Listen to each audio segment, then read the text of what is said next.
Sa ngalan ng Ama, ng Anak, at ng Espiritu Santo. Amen. Sumainyo ang Panginoon. At sumainyo rin.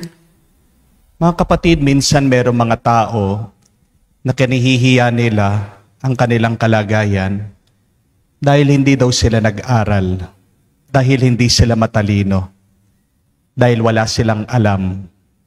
Pero hindi po ba dapat mas ikahiya natin kung masama ang ating ugali? Matalino ka nga, pero namamahiya ka ng iba. Marunong ka nga, pero marunong kang mandaya.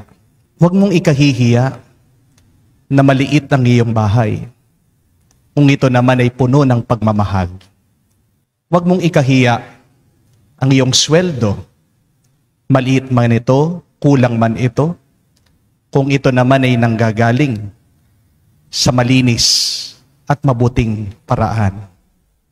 Huwag mong ikahiya kung wala kang alam, kung hindi ka nakapagtapos sa pag-aaral, kung alam mo naman na ikaw ay palaging sumusunod sa kagustuhan ng Diyos, kung alam mo naman na puno ng pananampalataya at pagmamahal ang iyong puso sa Diyos.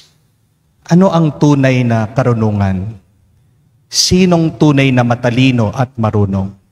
Hindi siya yung tao na maraming kayamanan, na maraming pera, na matagumpay, hinahangaan ng iba.